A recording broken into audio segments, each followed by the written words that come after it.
el bocio exoftálmico? Porque es un tipo de hipertiroidismo.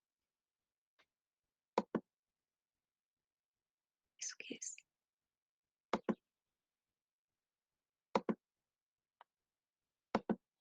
Oiga, profe, Diego, dígame. ese power que estaba mostrando lo subió. Es que es una lámina que yo le incorporé ahora, pero lo puedo renovar. Sí está colocado en la... excepto con esa lámina. ¿Ya? No, ya. Pero está subido. Esa es la que tiene que ver con la presión, sí. Pero lo puedo actualizar terminada la clase, ¿ok? Muy bien. Entonces, tenemos el bocio subtálmico, ¿verdad? Es un tipo de hipertiroidismo. ¿Qué ocurre en este caso? A ver, en el hipertiroidismo.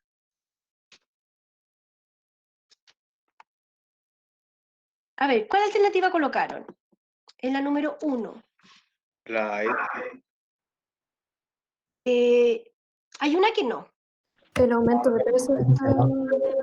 ¿No es cierto? El aumento de peso no, porque Sí, es al revés. exactamente, una persona con bocio subtálmico, una persona que baja muy rápido de peso. ¿No es cierto? Exactamente. Bueno, en el hipertiroidismo significa que la glándula tiroide está produciendo gran cantidad de tiroxina. Y la tiroxina, recuerden, que está encargada del metabolismo basal, de la producción energética de las células, la energía básica. Entonces, cuando la persona, ¿verdad?, tiene mucha tiroxina, hay una gran quema energética en las células. Una gran quema. Entonces la persona baja de peso. ¿Ya? Baja de peso. Ese es el hiper. No olvidar que aquí, como es tanta la palabra, jóvenes, entonces relacionen tiroides, tiroxina, con producción de ATP, energía. Pero para que las células puedan producir energía, necesitan un combustible. Este combustible habitualmente va a ser el azúcar, las grasas y en algunos casos las proteínas, los aminoácidos. ¿Se fijan? Entonces, pero aquí esto está desequilibrado, por eso que es un hiper, se pasó de nivel.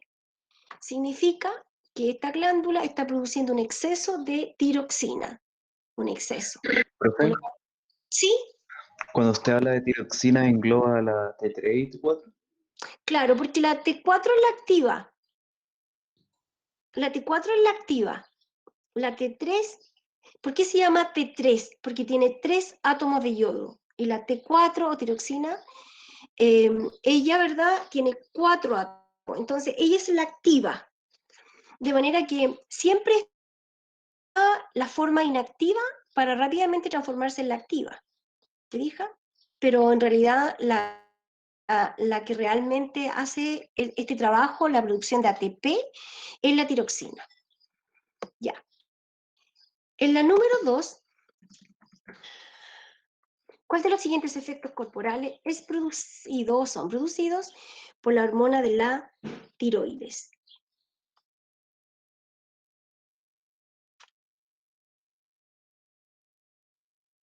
Tiroides. La tiroides siempre va a permitir la producción energética, es decir, que nuestras células funcionen, que hagan su trabajo. Esa es la tiroides. ¿Solo dos? Solo 2. O sea, la letra B, ¿no es cierto? Porque fíjense ustedes que la tiroides tiene un efecto importante en el desarrollo del sistema nervioso, ¿ya? Y obviamente su tendencia siempre va a ser aumentar la frecuencia cardíaca por la producción, por el metabolismo basal. ¿Ya?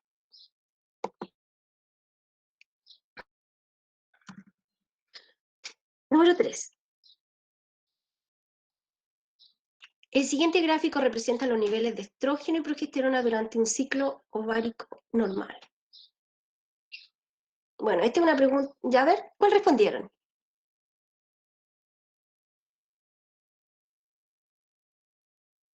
Aquí lo podían sacar por descarte. De la C. El periodo proliferativo coincide con los mayores niveles de estrógeno y progesterona. De estrógeno sí, pero no de progesterona. Le puse la B. No sé si está bien. La B. La menstruación coincide con los niveles más bajos de progesterona. Exactamente. Esa es una pregunta siempre segura, chicos. ¿Cuándo la mujer menstrua? Cuando bajan los niveles de progesterona. Porque en la progesterona la que retiene el endometrio, ¿verdad? Y cuando ya bajan los niveles de progesterona, se inicia nuevamente el ciclo con las gonadotrofinas. Por lo tanto, es la letra Diga, D. profe, ¿Ah? cuando inicia el ciclo, nuevamente la formación del endometrio depende de los estrógenos. En la primera etapa sí, en la etapa proliferativa. Pero ¿qué significa? Significa, ¿verdad?, que en esa primera etapa, el periodo preovulatorio, ¿verdad?, se va a armar nuevamente el endometrio, porque al inicio del ciclo, podríamos decir en este punto, ¿qué ocurre? Cae el endometrio, cae esta capa del útero. ¿Y de qué está hecho el endometrio? Está hecho de vasos sanguíneos, está hecho de glándulas, de vasos sanguíneos y glándulas. Entonces, en el periodo preovulatorio, el estrógeno permite que se vuelvan a armar otra vez los vasos sanguíneos y las glándulas, pero no funcionales. Sin embargo, en el periodo posovulatorio, gracias a la progesterona, el endometrio se vuelve funcional. ¿Qué significa eso? Que sí por los vasos sanguíneos va a correr sangre y las glándulas sí van a secretar sustancias. Permiso, voy a enchufar el... Ya, que se está acabando la batería. Ya, ahí se lo enchufo. Sí, ok. Profe, Dígame. cuando las mujeres se hacen este examen de orina para ver si están embarazadas, ¿qué les detecta? La gonadotrofina coriónica es una hormona que produce el embrión. Gonadotrofina coriónica. CGH. Es la hormona, ¿verdad?, pero producida por el embrión, que pasa a la sangre de la madre, de la mujer. Entonces, en los primeros días de embarazo, puede que incluso no se detecte, ¿ya? Tiene que ser más o menos a la semana desde el momento del embarazo. Esta hormona va a estar siendo producida en gran cantidad por el embrión. Eso es lo que detecta el embarazo. Es una hormona del embrión, la gonadotrofina coriónica. Ya, número 4. Las células blancas para la tirotrofina, o sea, la TSH. ¿Cuáles son las células blancas para la TSH? La hormona, la TSH, ¿sí? Dijeron T, ¿no es cierto? ¿Parece? Sí. Sí, Dedo. exacto. Dedo, bien.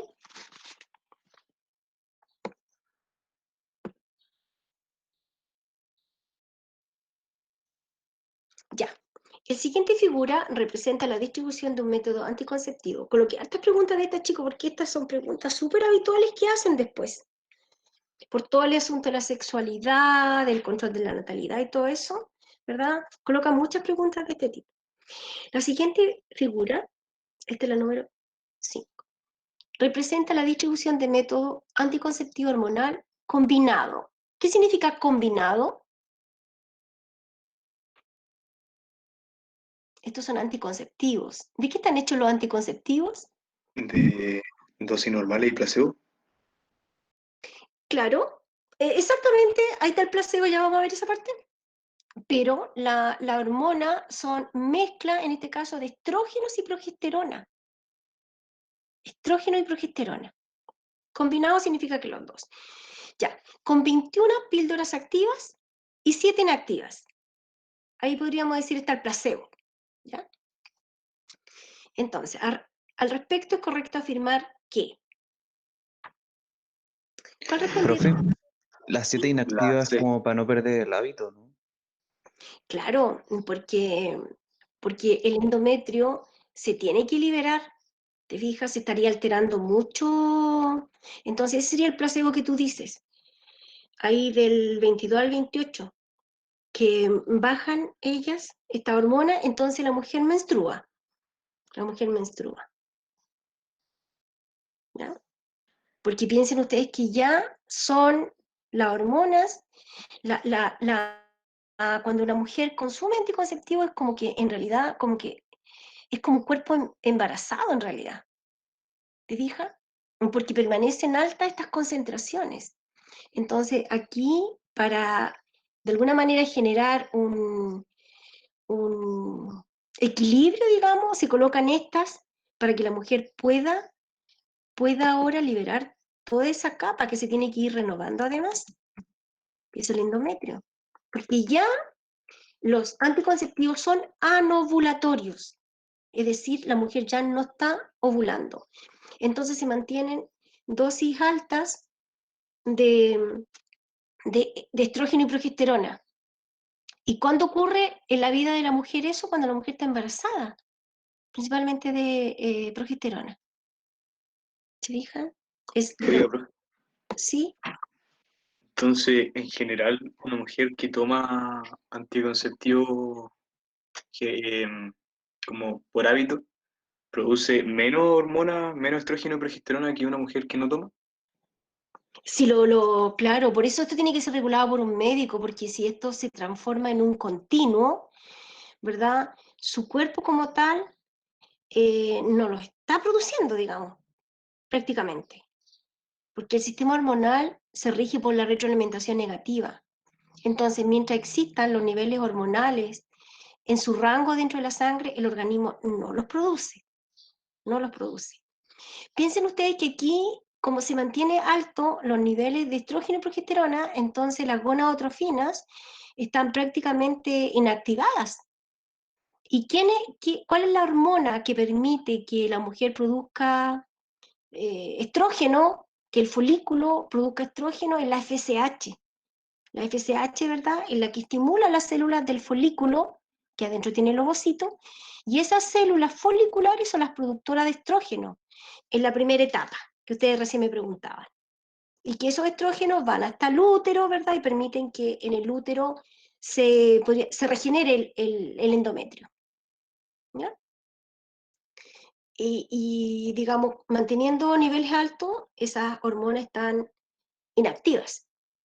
Inactivas, porque cuando comienza nuevamente la producción de LH y FSH, cuando caen las hormonas, cuando caen, ¿verdad?, las hormonas sexuales. Sexuales.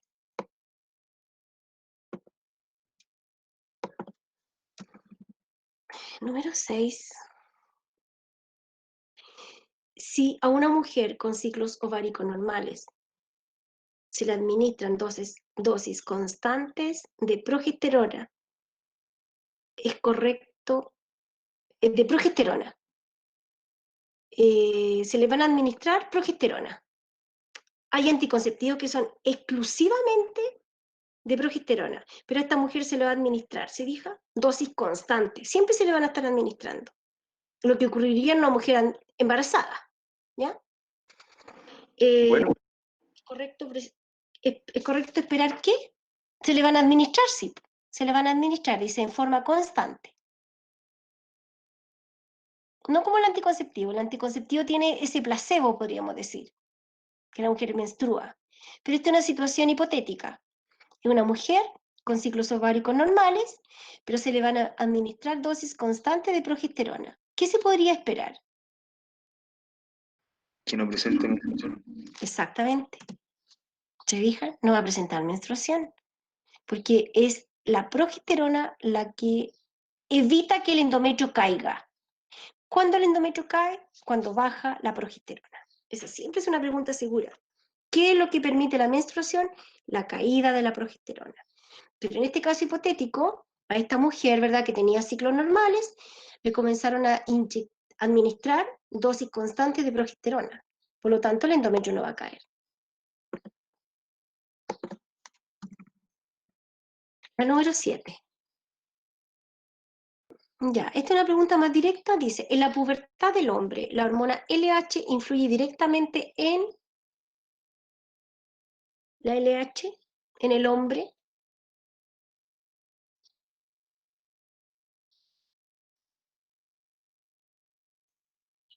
¿Alguien la respondió a las 7? La producción de testosterona. Perfecto. Sí. La LH, mire, esto también uno siempre tiene que buscar maneras de aprenderse la materia. Cuando uno dice FSH, la FSH yo la puedo asociar, jóvenes, con la producción de células. Por ejemplo, la FSH permite que el ovocito 1 se transforma en ovocito 2, célula, o bien que el hombre tenga espermatogénesis, produzca espermios. FSH, células en general. ¿Se fija? Uno después ve los detalles.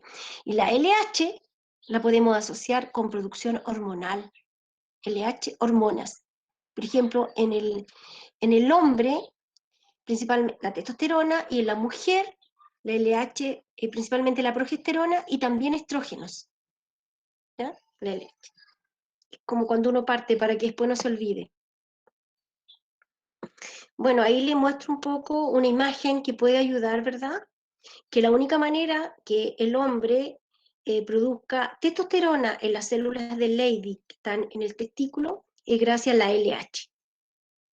Y la única manera que el hombre, la LH, producida por la hipófisis, y la única manera que el hombre produzca espermatozoides en sus testículos gracias a las células de Sertoli es gracias a la FSH. FSH, células. LH, hormonas. ¿Mm?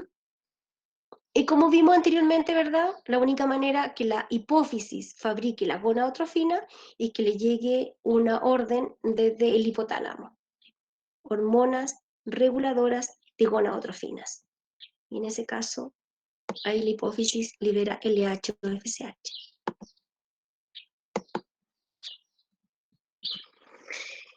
La número 8, un método anticonceptivo hormonal oral. Actúa inhibiendo la secreción de FSH y LH. Esto causará directamente, ¿ya? Mire, eso hacen los anticonceptivos orales. Y que los anticonceptivos tienen hormonas sexuales. Entonces, se inhibe la producción de las gonadotrofinas, LH y FSH. ¿Ya? Entonces, la número 8, La C. la C, perfecto, ¿verdad?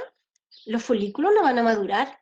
Los folículos primordiales son estas estructuras celulares que están que están en el ovario de la mujer desde que antes que ella nazca. Se produjeron allí en la etapa, ¿verdad?, embrionaria y se quedaron con el ovocito primario. Folículos primordiales con ovocito primario. Y luego, cuando parte el ciclo, por efecto de la FSH, estos folículos crecen sus células y producen estrógenos. Estrógenos. Aquí también tengo una imagen porque estas imágenes ayudan. Se fijan en la fase folicular, en el ovario son estimulados los folículos. ¿Gracias a quién? A la FSH. ¿Qué tienen los folículos en su interior? Células. Ovocito 1 se transforma en ovocito 2. ¿Ya? Las células del folículo, además, comienzan a producir estrógenos. Estrógenos. Hay una cantidad de estrógenos grande acá en el periodo preovulatorio. ¿Cuál es la hormona responsable de la ovulación como tal? Es la LH. La LH. Alguien dirá, ¿por qué no la FSH? La LH, porque en ese momento esta estructura celular es sensible o tiene receptores para la LH. Y de ahí en adelante, en el periodo posovulatorio, quien manda es la LH. O sea, la LH estimula al cuerpo lúteo para que produzca principalmente progesterona. Progesterona.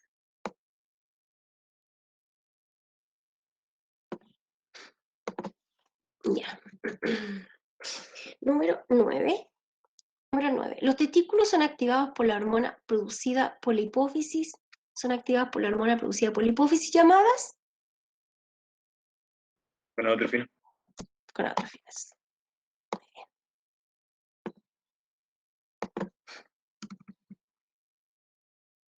Si un individuo presenta la siguiente... Sí, disculpe que le interrumpa, pero dime. en esto de la píldora anticonceptiva, son en el fondo, son como estrógeno y progesterona suplementados. Sí, combinado, sí, ese sería combinado. Ya, Pero, por ejemplo, a veces hay algunos anticonceptivos que son solamente de progesterona, solamente de progesterona. Se considera un anticonceptivo de mala calidad, ¿ya? Eh, de mala calidad. ¿Cómo me doy cuenta? Porque es muy barato. La gente de repente los compra, va a echar a las plantas, por ejemplo. Ya. Ese va a ser porque un anticonceptivo o algo que uno incorpora al organismo tiene que ser algo que simule más o menos lo que pasa en el cuerpo. Entonces siempre hay como una combinación entre estrógeno y progesterona, ¿ya? Pero también hay anticonceptivos solamente de progesterona, solo de progesterona, y eso sería de muy mala calidad, que va a tener consecuencias secundarias, como por ejemplo subir de peso, principalmente, ¿ya? Bien. La número 10. No se preocupen en interrumpir, jóvenes. No se preocupen de eso. Número 10. Si un individuo presenta las siguientes características: aumento de peso, frío lento, bradicardia. ¿Sabe lo que es la bradicardia? Yo no. Ya, la bradicardia, mira, taquicardia, aumenta la frecuencia cardíaca. La bradicardia es lo contrario. Es cuando el corazón, ¿verdad? Su latido es mucho menor que el latido promedio, podríamos decir. Corazón más lento, latiendo lento. Entonces, si una persona, mira, de aumento de peso, anda todo el día con frío, su corazón late lento, anda todo el día cansado, quedándose dormido. ¿Qué hormona se está produciendo en baja concentración? dioxina. ¿No es cierto? Se fijan, mire, relacionen ahí. Se fijan, mire, aquí ahora el organismo está produciendo poca energía.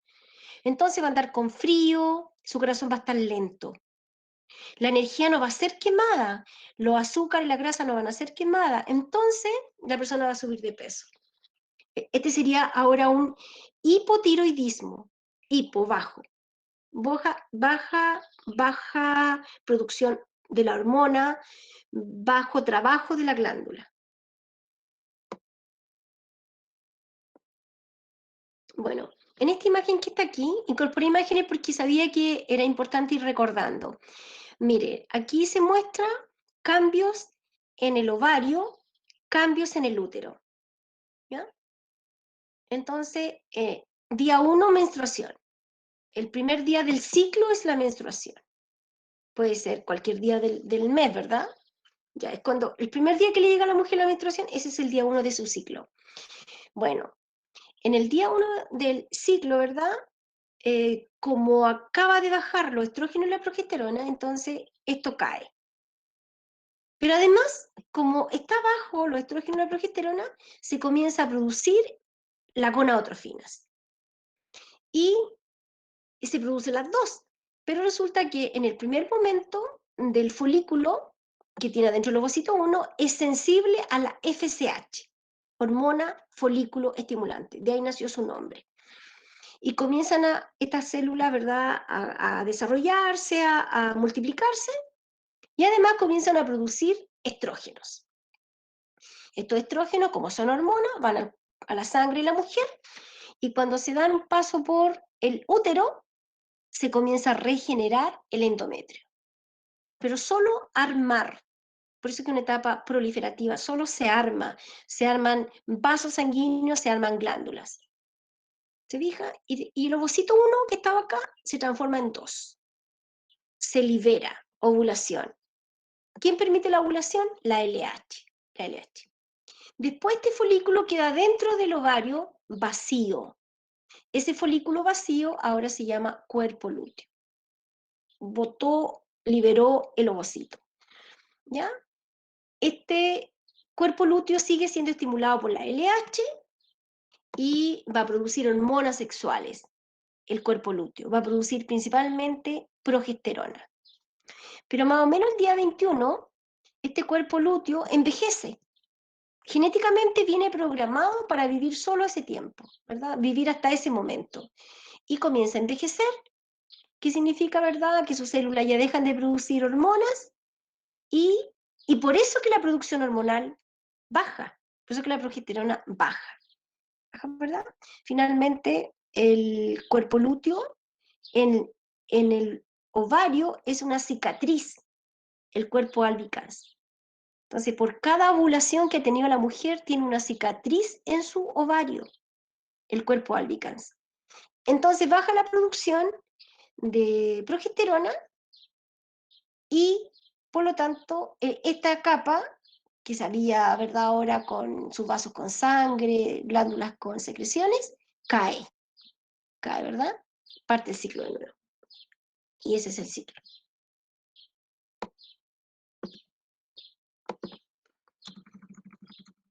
Número 11. El desarrollo de los caracteres sexuales secundarios masculinos dependerá directa o indirectamente de la concentración plasmática de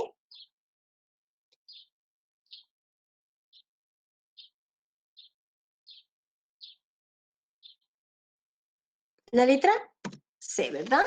Directamente de la testosterona, indirectamente de las gonadotrofinas, LH y FSH. Pero aquí dice directa o indirectamente. Directamente de la testosterona, indirectamente de la LH y la FSH, que son las gonadotrofinas. Profe, Dígame.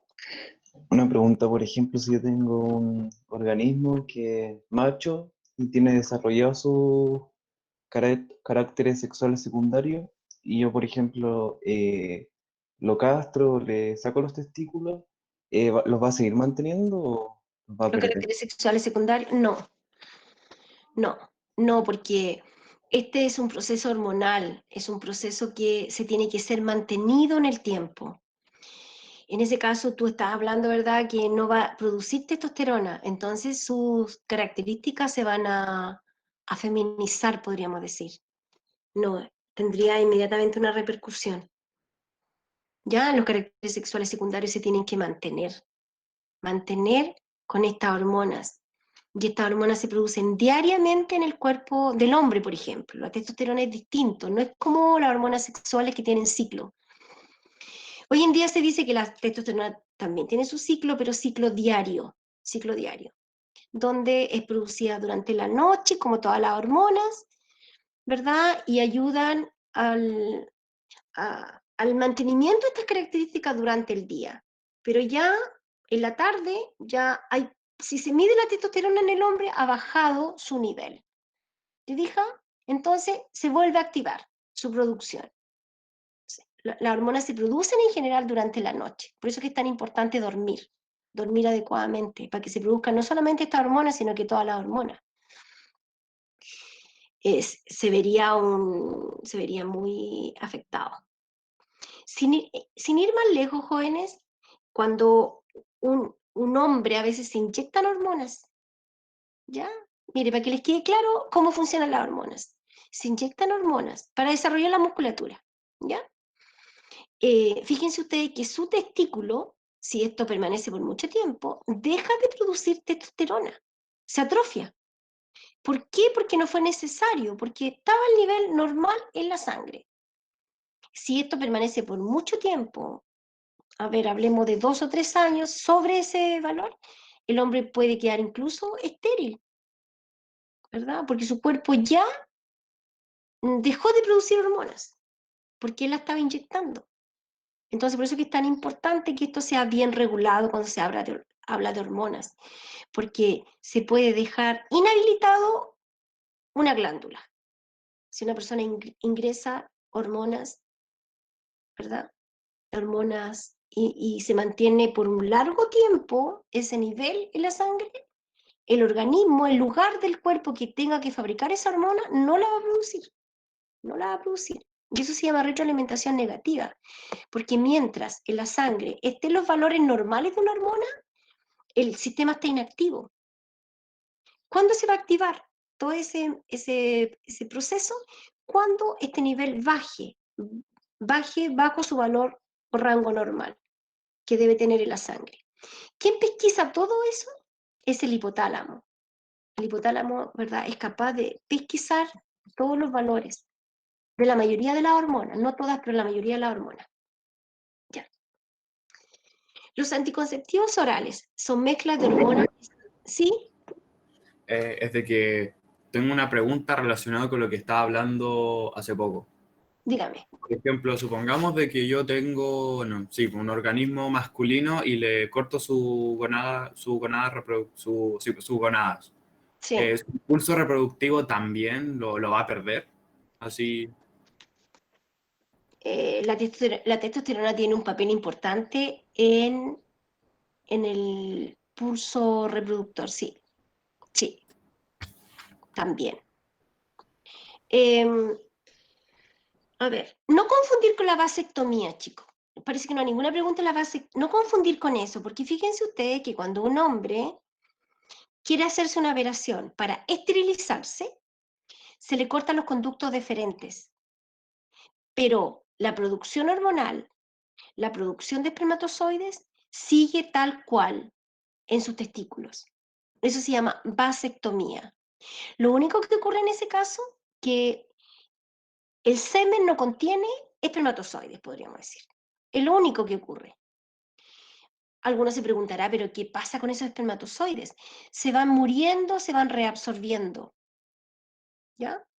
Los macrófagos ahí se van comiendo los que van muriendo y sigue su proceso tal cual, con la producción de testosterona que va a ir a la sangre, producción de espermatozoides, que no van a poder salir nomás, pero van siendo reabsorbidos, sacado esto por el sistema normal de que tenemos inmune.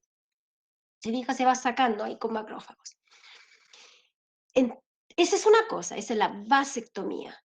El hombre que ¿verdad?, no va a tener más hijos. Es una operación que se realiza. No confundir con lo que ustedes me están planteando, que es otra cosa. Ustedes me están diciendo, ¿verdad?, ¿qué pasaría si a un hombre se castra? ¿Qué significa eso? Sacar los testículos. Entonces, en ese caso, ese hombre no va a poder producir más testosterona ni espermatozoide. No va a poder producirlos más. En el caso de la vasectomía, el hombre sigue produciendo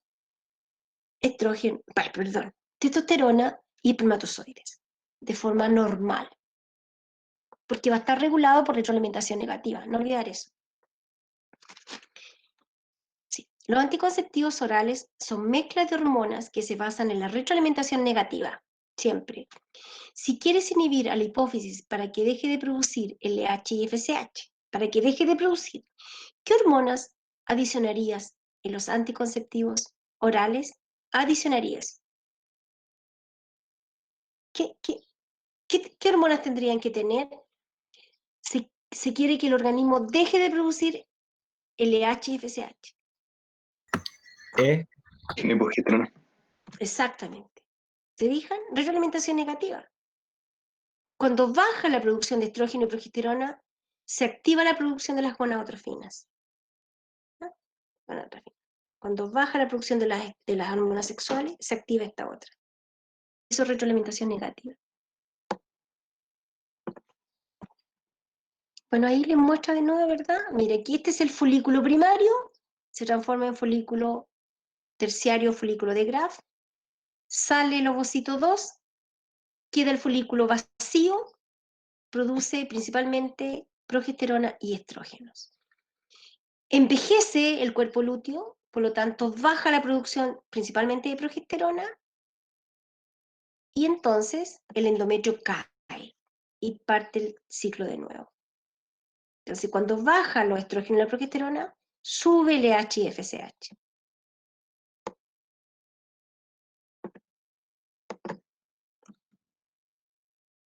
Número 13.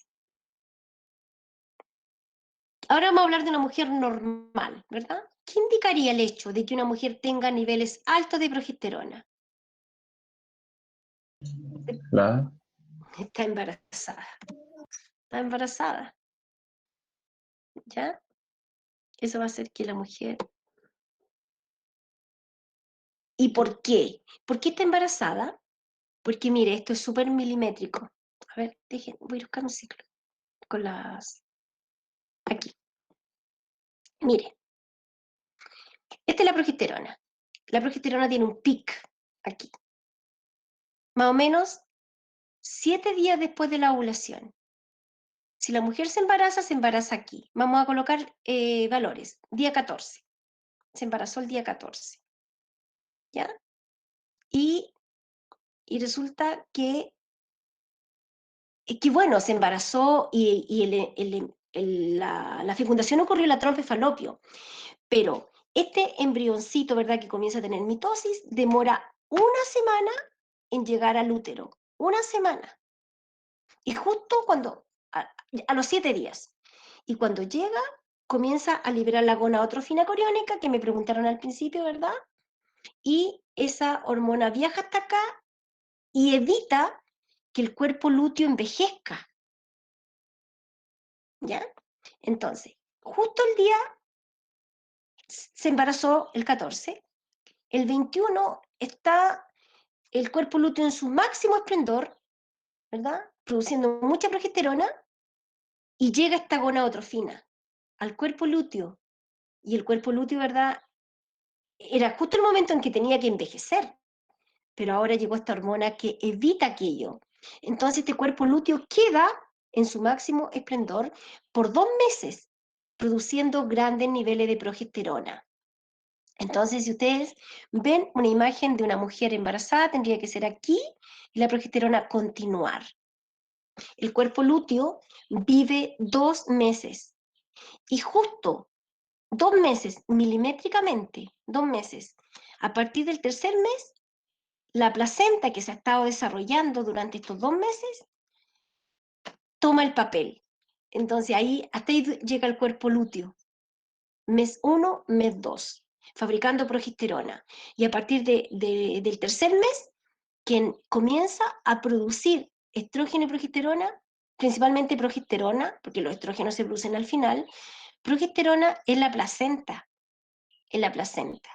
Por eso que cuando la mujer cumple 2 meses de embarazo, cuando se traspasa el papel desde el cuerpo lúteo a la placenta, se puede producir un aborto espontáneo. En ese momento, porque puede que la placenta todavía no esté bien desarrollada. Y el cuerpo lúteo dura 2 meses. ¿Ya? La progesterona debiera empezar inmediatamente y a veces se produce un desfase de no maduración de la placenta. Entonces ahí se puede generar en ese momento un aborto espontáneo. Porque ¿quién mantiene el embarazo? Es la progesterona. ¿Quién mantiene todas estas estructuras, digamos, vaso sanguíneo, glándula? Es la progesterona.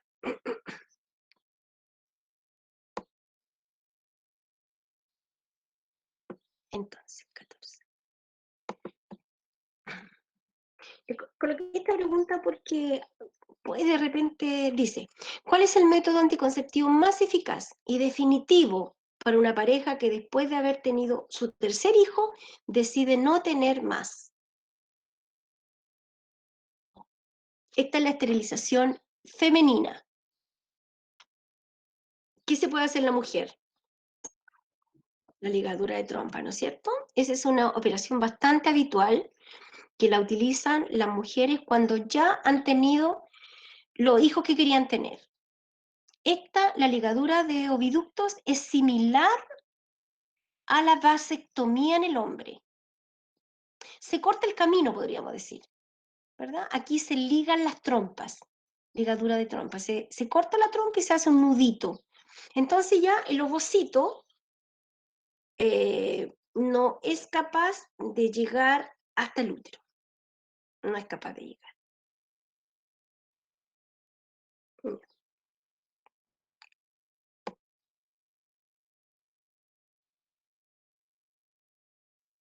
El número 15, 15.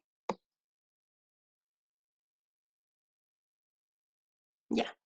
Dice, el gráfico muestra la velocidad de crecimiento, aumento de la talla en hombres y mujeres. Desde el primer día de vida, el hombre línea continua y la discontinua en las mujeres. Desde el primer año de vida hasta que termina el desarrollo puberal y su relación con el desarrollo de algunos caracteres sexuales secundarios. ¿Ya? Secundario. Desarrollo de vellos púbicos en la mujer, desarrollo púbico en el hombre. En la mujer, edad. ¿Verdad? Ya. A partir de los datos del gráfico es correcto. ¿Qué? Recuerden que aquí yo tengo que inferir nomás. Sacar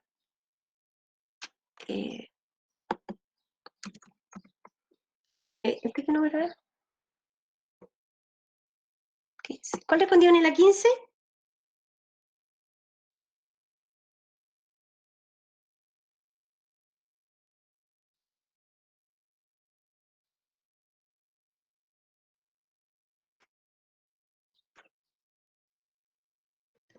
Profe, es que eso no lo entendí. La encontré medio rara. Ya. Le puse la D, pero no creo que esté buena. Sí, es la D, 15D. Sí, el Pero ¿lo aumento puedo en la... explicar? Ah, ¿Lo puedo explicar igual? ok, Lo hice con dudas. ya. Dice, el gráfico muestra la velocidad de crecimiento, aumento de talla, ¿ya? El aumento de talla, aquí está el aumento de talla, y desde el primer año de vida hasta que es puber. Y su relación con el desarrollo de algunos caracteres sexuales secundarios. Caracteres sexuales secundarios. El desarrollo de los vellos en el hombre y en la mujer. Entonces, dice que el aumento en la velocidad del crecimiento se inicia antes de la aparición. Antes, ¿te fijas? Antes de la aparición de vello. Porque este de la discontinua era mujer. Antes de que aparecieran los vellos. Este es el hombre. Antes. Eso, porque mira, aquí tienen que empezar a ver nomás, dice, las hormonas sexuales producen la detención del aumento del crecimiento, la menarquia es producto del descenso de la velocidad, te fijas, no. Entonces se usa el descarte nomás. Eso es, hay que ir mirando una por una e ir viendo cuál es la que es la correcta.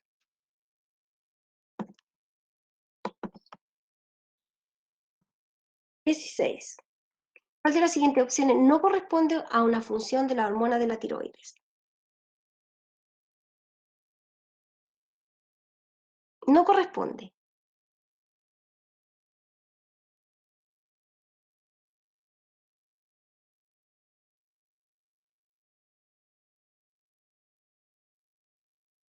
¿Cuál?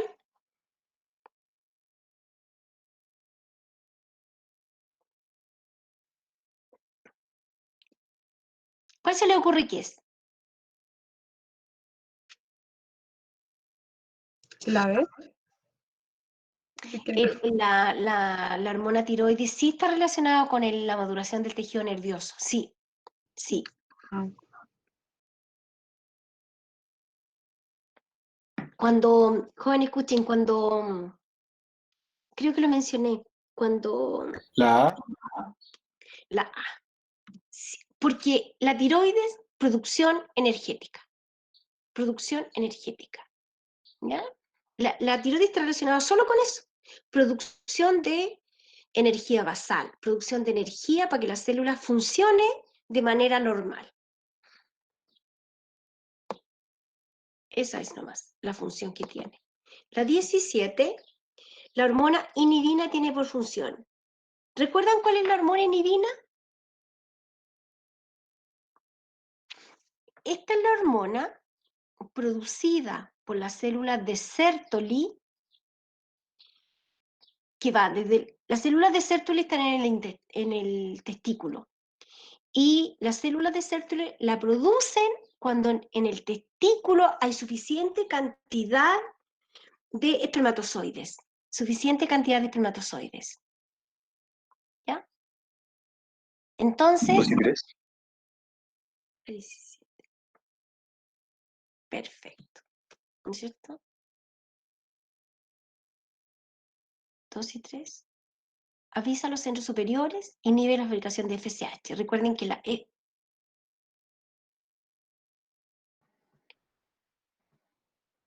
Exactamente, porque la FSH tiene que ver con la producción de espermatozoides. Correcto, es la letra D. Oiga, La profe, última. ¿Sí? ¿la inhibina no tenía nada que ver con la testosterona? Igual influía. No, la inhibina tiene que ver solamente con avisar de esto de los... Es al revés, mira. La testosterona incide en la espermatogénesis. La testosterona también tiene un papel en la producción de espermatozoide en el hombre. Pero esta hormona es solamente para avisarle al hipotálamo principalmente que en los testículos hay suficiente cantidad de espermios. Porque resulta que cuando en los testículos se produce testosterona, la testosterona va a la sangre. Y cuando la testosterona pasa por el hipotálamo se da cuenta cuál es su nivel.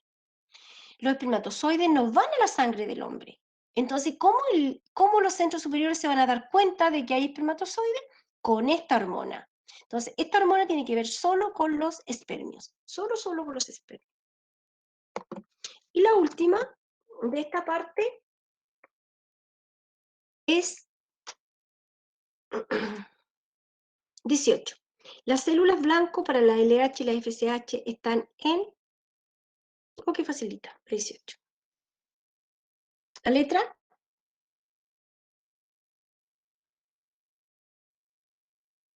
las células blanco para la LH y la FSH están en...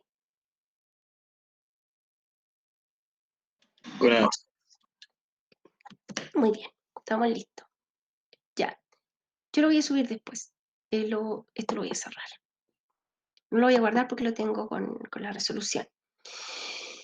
Muy bien, entonces déjeme ir a mirar algo.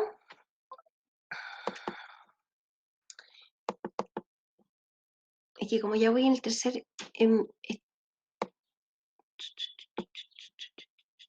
equivoqué. Para seguir tal cual es, a ver. No me demoro nada. No. Tiene que ser prueba tiroides. Eso fue lo de la clase pasada. La 13.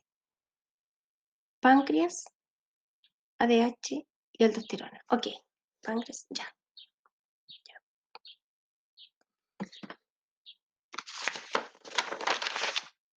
Páncreas. Muy bien. Esta va a traer páncreas, ADH y aldosterona. Muy bien.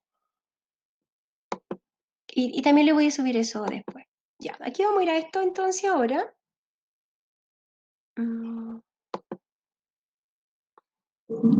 Eso tiene que ver con la presión. Entonces, la paratormona la vimos en la clase pasada, ¿se acuerdan? Tenía que ver con el calcio. Retener calcio en la sangre. Ya.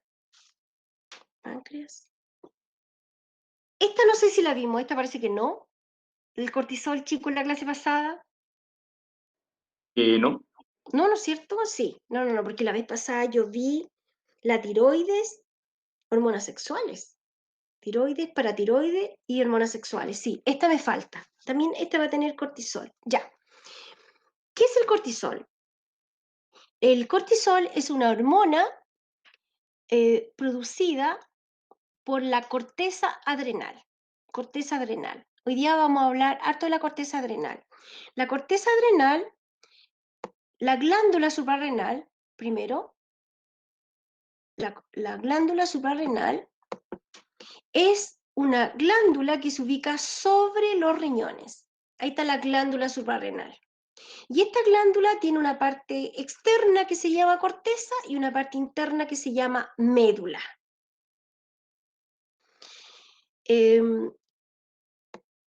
La parte externa, corteza.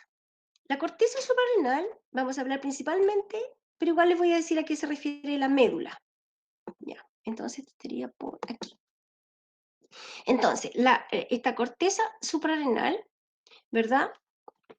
Produce, escuchen esto, produce todas las hormonas esteroidales. Todas las hormonas esteroidales. O sea, produce hormonas sexuales, todas las hormonas sexuales en baja cantidad, aldosterona y cortisol. Aldosterona y cortisol. ¿Ya?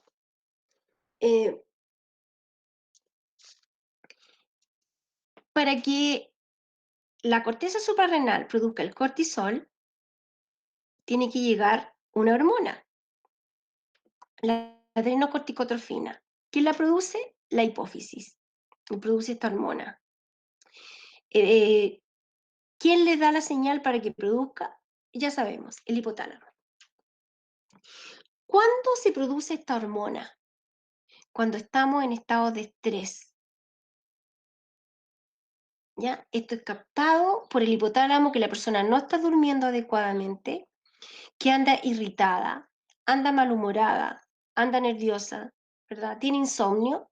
Entonces, el hipotálamo activa este sistema, enviando señales a la hipófisis, y la hipófisis produce la ACTH, viaja por la sangre y donde hay receptores la corteza suprarrenal. Y la corteza suprarrenal comienza a producir el cortisol. El cortisol. ¿Qué es el cortisol? El cortisol, ¿verdad? Es una hormona que principalmente es hiperglicemiante. Hiperglicemiante, o sea, aumenta el azúcar en la sangre. Eso es lo que hace directamente, que parece como inofensivo. ¿Por qué ocurre esto? Porque la persona está gastando mucho combustible, ¿verdad? Y cuando el cerebro no cuenta con suficiente glucosa para funcionar, la persona se desmaya. Entonces, como la persona está está estresada, no está durmiendo bien, el hipotálamo lo ve como una amenaza, ¿verdad? De que esta persona se va a desmayar. Entonces, por eso se activa este sistema. Se activa cuando una persona, ¿verdad?, está con estrés. Y se mantiene una gran cantidad de nivel de azúcar en la sangre, ¿verdad? Se puede formar, ¿qué es la gluconeogénesis? En un momento lo vimos. Es cuando se puede formar, por ejemplo, glucosa a partir de un aminoácido. ¿Ya? Eso significa esa palabra. Es capaz de movilizar aminoácidos, grasas, ¿verdad? Para simplemente mantener altos niveles de azúcar en la sangre. Muy bien. Les quiero mencionar algo antes de ir a las enfermedades. ¿Por qué es tan importante no llegar a estos estados, jóvenes? Por esta razón. Porque esta hormona del cortisol, ¿verdad?, produce en corto tiempo resistencia a la insulina, que nuestras células se vuelvan resistentes. Entonces, cuando una persona finalmente tiene diabetes, habitualmente le echamos la culpa a que come mucho, pero no. Esa persona, ¿verdad?, estuvo por mucho tiempo estresada y por eso se le generó la resistencia a la insulina y luego la diabetes. Si uno permanece por mucho tiempo con estrés, en corto tiempo se vuelve resistente a la insulina. Les digo por qué. La insulina, ¿verdad?, es una hormona que sabemos que permite que el azúcar entre a las células del hígado. Eso hace la insulina, ¿verdad? Permite que el azúcar entre a las células del hígado y se almacene en glucógeno. Se guarda el azúcar. Esa es la función de la insulina. Pero cuando una persona en su sangre tiene altos niveles de cortisol, el cortisol impide que se puedan abrir los canales para la glucosa. La glucosa hay transportadores en la membrana de las células del hígado que permiten que la glucosa entre. Eso es todo lo que hace la insulina. La insulina permite que el azúcar de la sangre entre a las células del hígado y se almacene allí. El cortisol hace, ¿verdad?, que estos canales no se abran, interfiere con las enzimas que permiten que se abra. Por lo tanto, en corto tiempo inutiliza a la insulina. Y eso se llama resistencia a la insulina, porque los receptores no están respondiendo a la insulina. ¿Qué es la resistencia a la insulina entonces? Cuando las células no están respondiendo a la insulina y el azúcar se queda en la sangre. ¿Y por qué es tan grave la resistencia a la insulina? Porque es la antesala a la diabetes. Entonces, cuando a veces nos preguntamos, ¿por qué hay tantos niveles de diabetes en nuestro país? Es en realidad porque estas personas estuvieron por mucho tiempo, seguramente mucho tiempo, un año, tal vez más, con altos niveles de estrés. Que esta situación no se solucionó y después, ¿verdad? Finalmente se transformó en una diabetes. Una diabetes. Ese es el cortisol. Por eso que es importante, le digo eso porque es importante que nosotros, ¿verdad? Preocuparnos de cuando ya uno puede pasar una noche sin dormir. No, ya está bien. Pero 2, 3 ya no. Inmediatamente hay que ver qué es lo que está ocurriendo. Muy bien. Vamos a ver ahora que esta corteza suprarrenal podría sufrir un daño, podría tener, por ejemplo, un pequeño quiste, un tumor en ese lugar que podría generar enfermedades. ¿Ya? Por ejemplo, esta glándula podría, este es un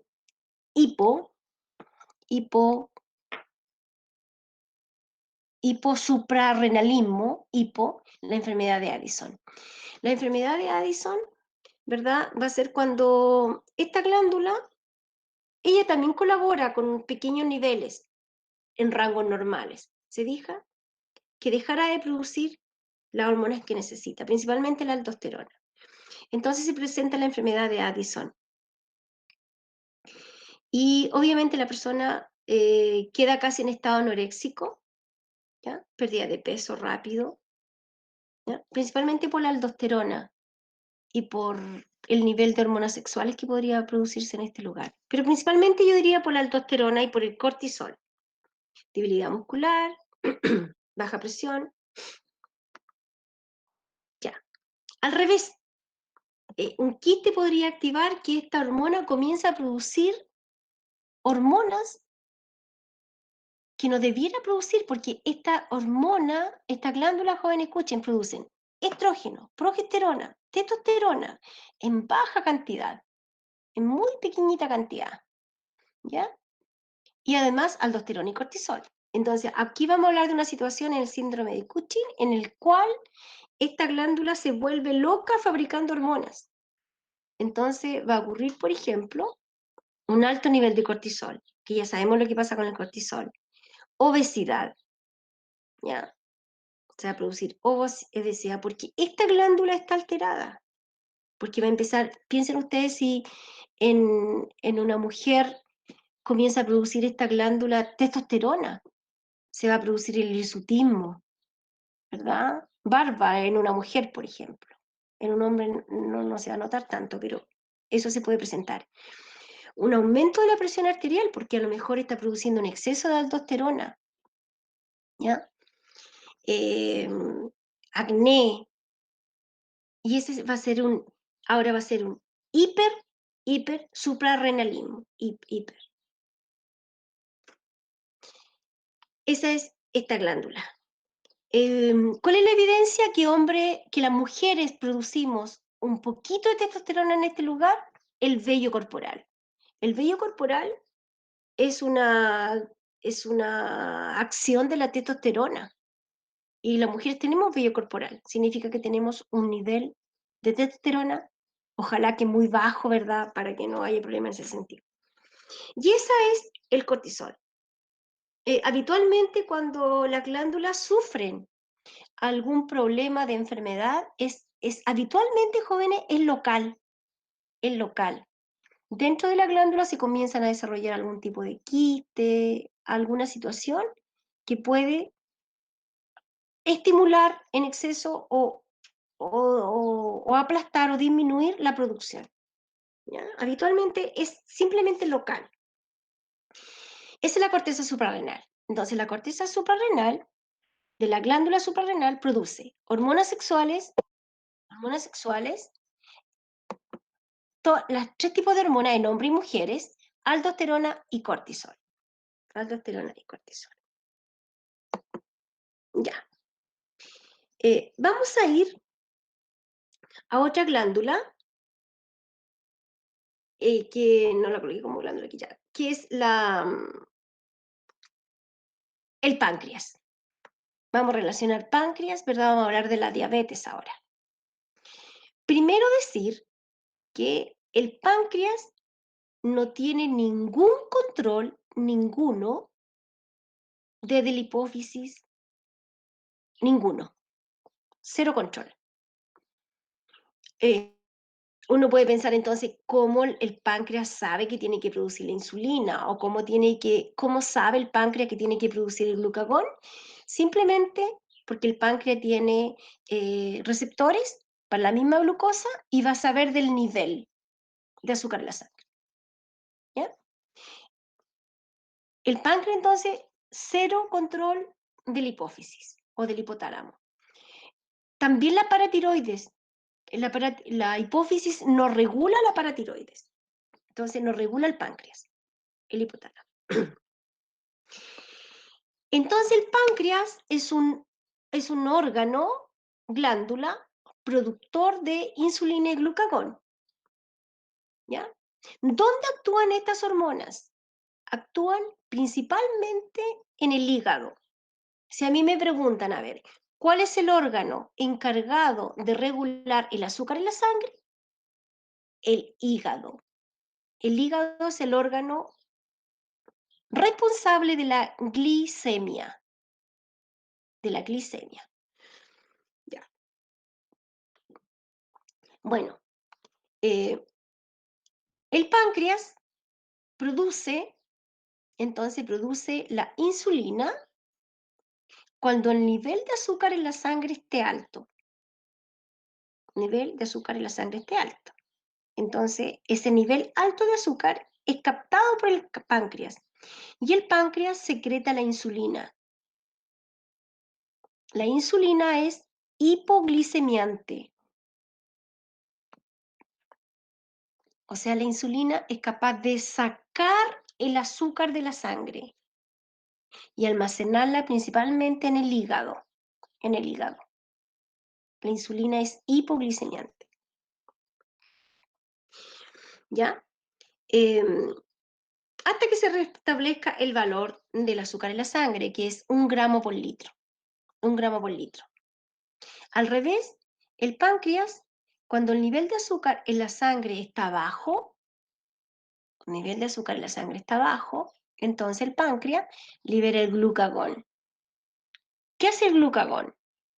Va principalmente hasta el hígado y hace que el azúcar que estaba almacenada dentro del hígado se libere a la sangre. O sea, el glucagón es hiperglicemiante. Ese es su trabajo, aumentar el azúcar en la sangre. ¿Cuándo lo aumenta? Cuando el nivel de azúcar en la sangre esté bajo. ¿Ya? ¿Quién produce el glucagón? El páncreas. Y así se mantienen los niveles de azúcar en su valor homeostático en la sangre. Una pregunta. En el día, noche, en las 24 horas, ¿en qué momento el páncreas supuestamente produce glucagón, por ejemplo?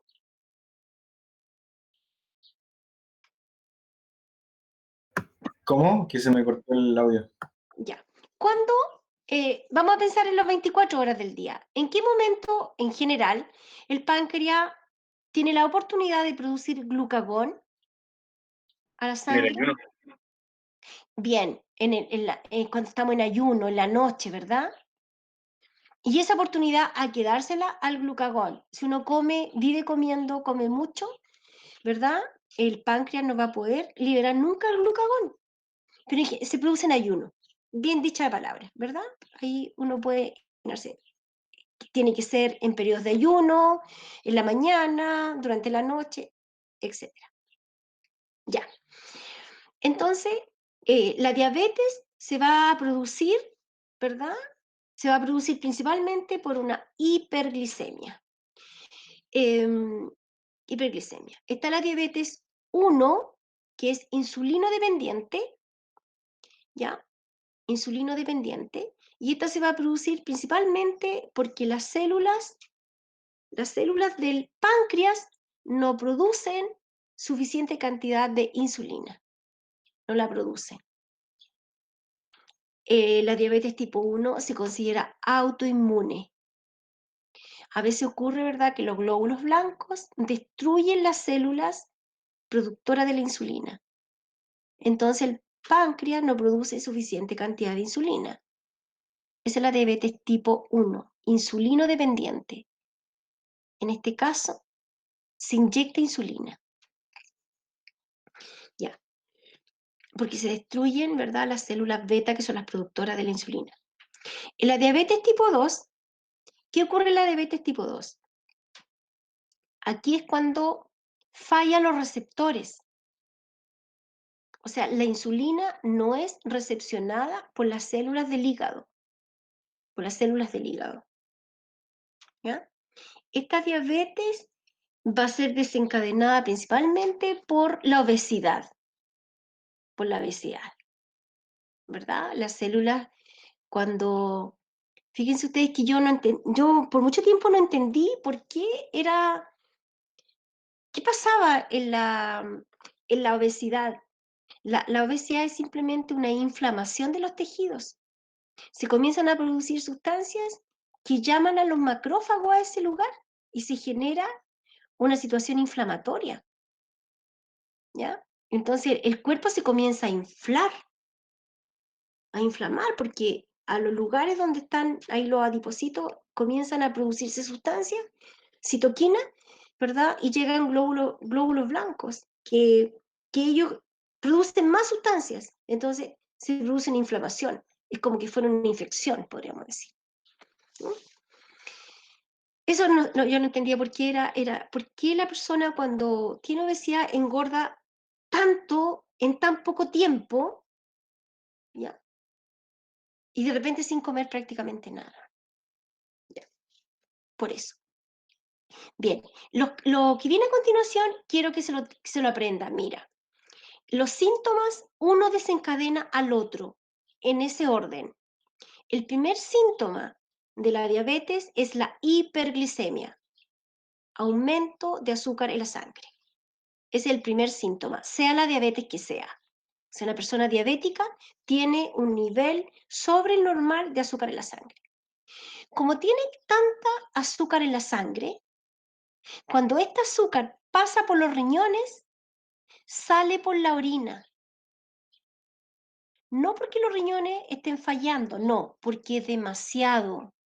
Y en los riñones, lo que hace la célula es utilizar el transporte activo para devolver el azúcar a la sangre. Entonces, pasa tanta azúcar que el transporte activo no da abasto. Y por eso que sale azúcar por la sangre. ¿Me dije? Los transportadores no dan abasto, podríamos decir. Entonces, la hiperglicemia provoca una glucosuria. Uria significa orina. Azúcar en la orina. Como el azúcar es un soluto y escapa del cuerpo por la orina, se lleva mucha agua, arrastra mucha agua. O sea, orina mucho. Poliuria. ¿Por qué la persona orina demasiado? Porque por la orina está saliendo azúcar. ¿Te fijas? Entonces la glucosuria es la que provoca la poliuria. Y como la persona está perdiendo tanta orina, tanta agua al cuerpo, va a andar siempre con sed, la polidipsia. Entonces, en ese orden, hay muchas preguntas que piden ese orden. ¿Cuál síntoma desencadena el siguiente?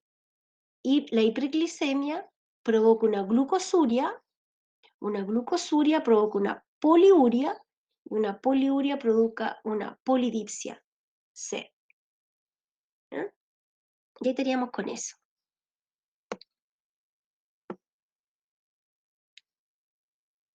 Bueno, también aquí les quisiera mencionar, recordar, ¿verdad?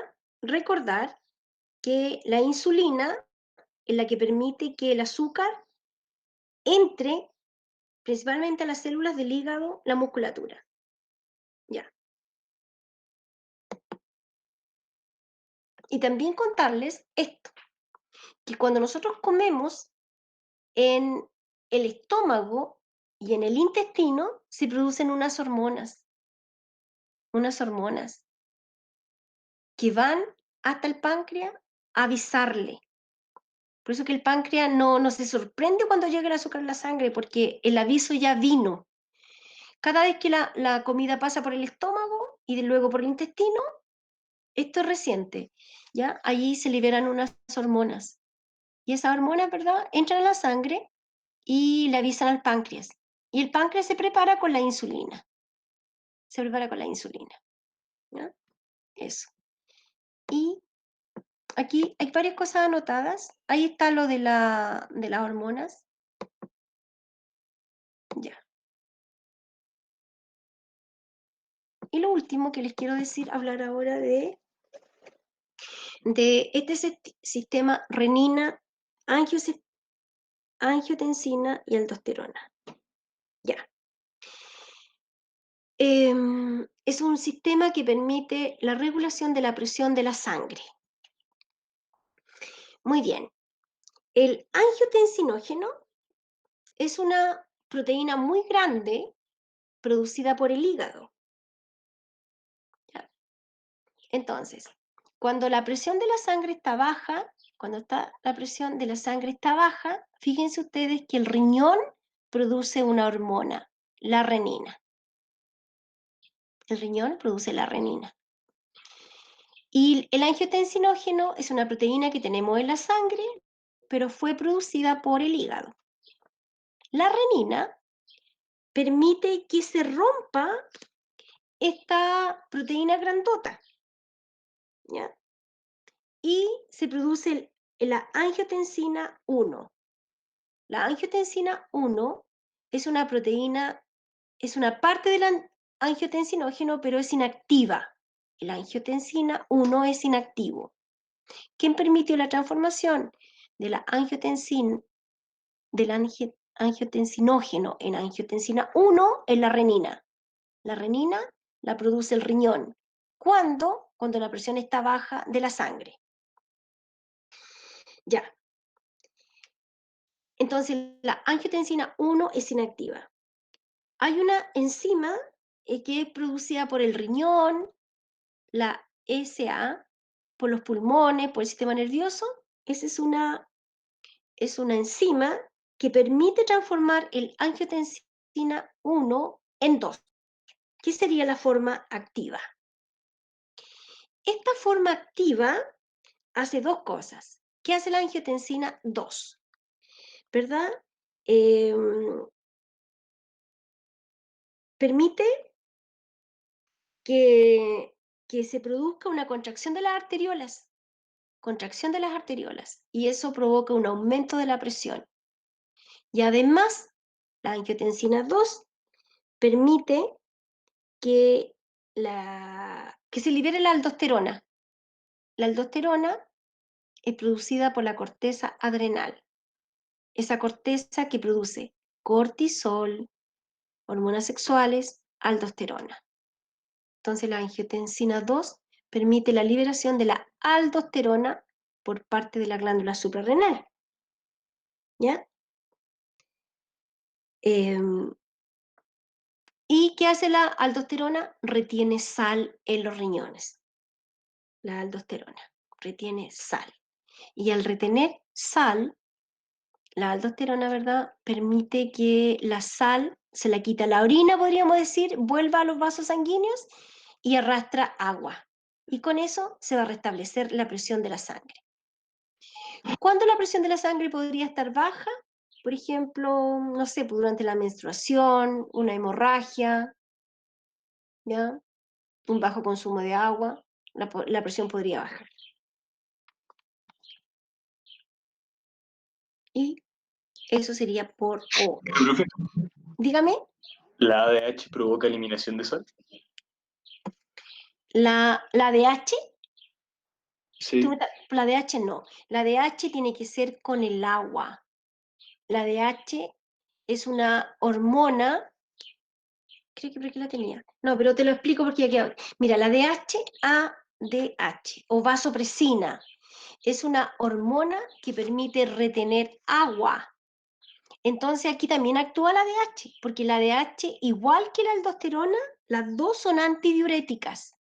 Pero la aldosterona tiene que ver con la retención de sal y la ADH tiene que ver con la retención de agua. Entonces, en estos casos, también se libera ADH. La ADH, ¿verdad?, va a permitir que se abran los canales a nivel de los túbulos renales y vaya agua desde la orina a la sangre. Esa es la ADH, retención de agua. Cuando falla la ADH, se puede orinar, en casos graves, hasta 40 litros diarios de orina. 40 litros. O sea, esa persona tiene que tomar 40 litros de agua. Y esa se llama diabetes insípida. De nuevo, la aldosterona tiene que ver solamente con la retención de sal y liberación de potasio. Y la ADH tiene que ver solamente con la retención de agua. Pero en este momento, ¿verdad? Como la persona está deshidratada, también se libera ADH. Y la ADH permite retener agua. La aldosterona, sal. Y como ingresa agua y sal, aumenta el volumen sanguíneo y se restablece la presión de la sangre. Eso sería lo de hoy día, chicos. Creo que con esto, la próxima clase revisamos vamos a revisar el que les voy a subir ahora, las preguntas de ahora, y ya estaríamos más o menos listos con la parte de endocrina. ¿Ok? Estoy pensándolo, creo que la próxima clase tendría que hacer como unas 3 clases de, ¿cómo se llama esto? 3 clases de genética, y después veríamos, ¿cómo se llama? Medio ambiente. ¿Ya? Ahí tenemos que por lo menos tener por lo menos unas 4 clases de esa parte. Ya, chicos. Oh, qué poquitos vinieron hoy día, pero bueno. Fernando lo voy a anotar. Bien, esa es nuestra clase de hoy día, chicos. Si no hay nada más, nos vemos la próxima clase. Chao, profe, que esté bien.